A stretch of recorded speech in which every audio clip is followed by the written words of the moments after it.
options are for the most part readily available. However, there's an event that is widely known, held here in this valley, and the spot where it is hosted is only a short ride away from our campus. Palmsprings.com on August 30th, 26 states, the National Date Festival is a convenient drive from all parts of Southern California. End quote. Considering you all are in Mr. Hassan's classroom, and the fact that we are college students trying to save in-pocket expenses,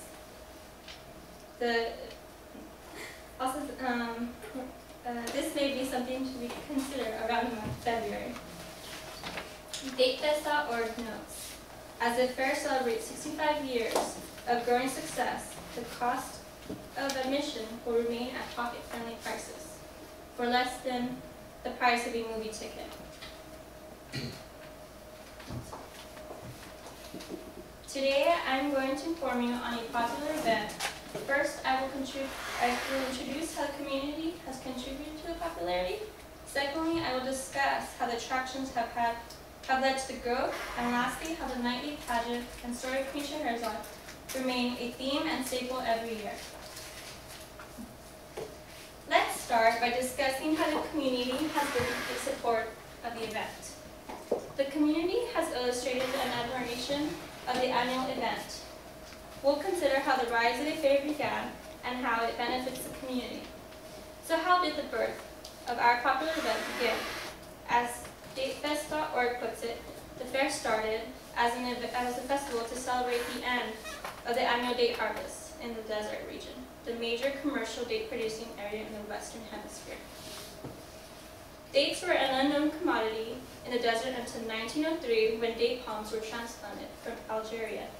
By the early 1920s, enough acreage was planted to make dates a major crop for the area. Date groves in Coachella Valley were and still remain such a novelty that they became quite a tourist attraction. With the popularity of the date gardens, the idea for the first date festival was planted in 1921. End quote. According to Xochitl Peña and Indio's long-standing tradition on February 2004, and I quote, "The city looks forward to the yearly Arabian-themed fair because of the exposure it receives and the additional revenue it creates. The event promotes the city of Indio. It brings tourism not only to our city but to the Coachella Valley," said Assistant City Manager Ken Waller. The event also gives back to the community by creating free entries within the first couple of hours on opening day. The fair broke a record last year because of the county's efforts to keep the event affordable.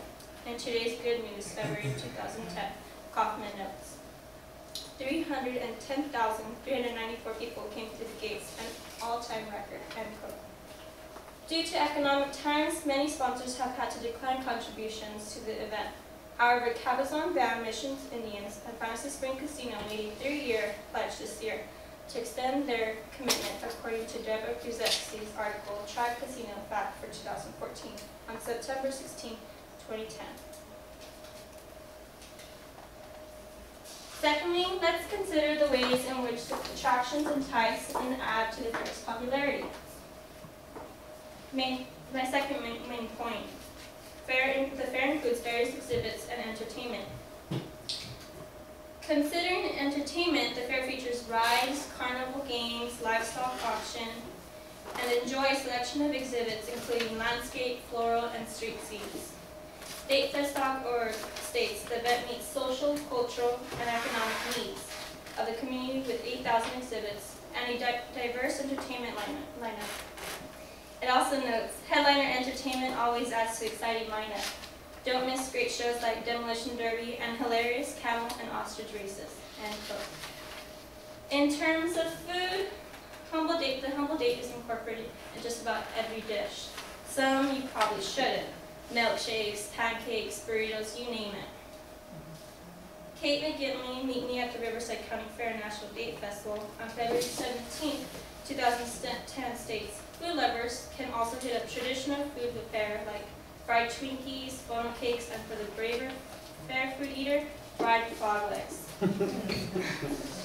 Lastly, let's consider the nightly pageant and how it influenced the fair by having a Queen Anne court. leading me to my third main point.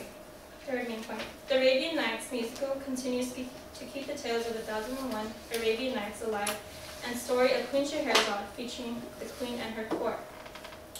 One queen and two princesses make up the court of the fair.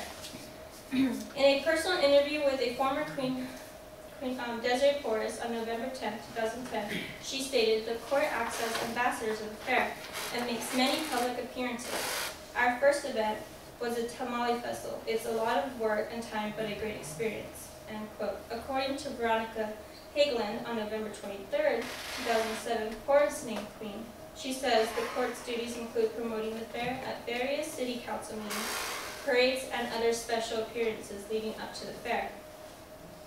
The Queen Scheherazade Scholarship Pageant selects 3 young ladies to fill the position of either Queen Scheherazade, Princess Dunzerdur, or Princess Jasmine. Scholarships awards range from $3,000 to $3,500.